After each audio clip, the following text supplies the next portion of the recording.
Magandang umaga mga kahuan, narito na ating ulat panahon ngayong araw sa Pilipinas.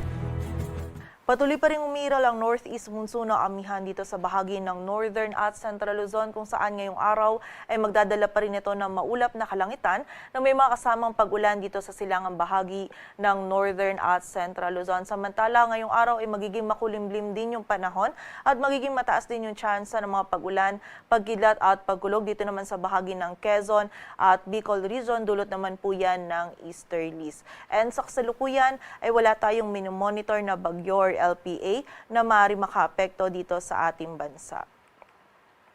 At para nga sa magiging lagay ng panahon ngayong araw ng Sabado, maulap na kalangitan na may mga kasamang pag-ulan yung mararanasan dito sa bahagi ng Cagayan Valley at Aurora, dulot po yan ng amihan. Samantala, magiging maulap din yung kalangitan na may mga kasamang kalat-kalat na pag-ulan, pagkidlat at pagkulog dito naman sa bahagi ng Bicol region, maging sa area din ng Quezon, dulot po yan ng easterly. So pag-iingat po para sa ating mga kababayan dyan sa posibilidad ng mga pagbaha at pagguho ng lupa. Samantala, sa nalalabing bahagi naman ng Luzon ay magiging bahagyang maulap hanggang sa maulap yung ating kalangitan. Dito po sa bahagi ng Metro Manila, Ilocos Region, Cordillera Administrative Region, maging sa nalalabing bahagi ng Central Luzon ay meron tayong mararanasan lamang ng mga may hinang pagulan or pagambon na dulot ng amihan. Samantala, dito naman sa area ng Mimaropa, maging sa nalalabing bahagi ng Calabarzon ay meron tayong mararanasan lamang ng mga isolated na mga pag-ulan, pagkidlat at pagkulog na dulot naman ng easterlies.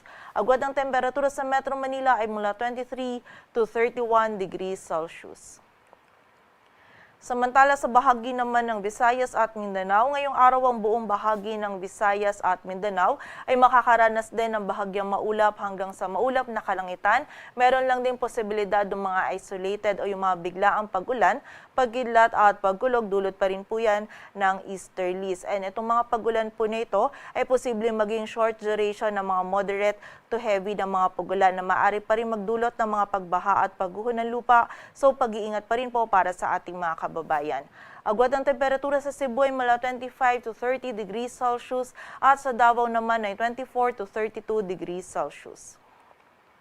At para naman sa lagay ng dagat baybayin ng ating bansa, wala na po tayong nakataas na gale warning.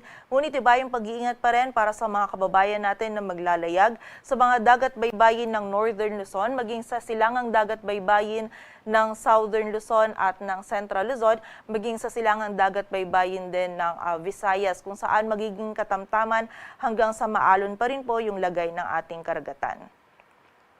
At para naman sa karagdagang impormasyon ngayong buwan ng Pebrero, ay posible pong wala or posible ding meron tayong isang bagyo na maaring mabuo or pumasok sa loob ng ating area of responsibility. At ayon sa ating monthly climatology track, ito pong bagyo nito ay posibleng lumapit dito sa silangang bahagi ng Visayas at Mindanao or posible rin namang mag-recurve at maging malayo sa anumang bahagi ng ating kalupaan.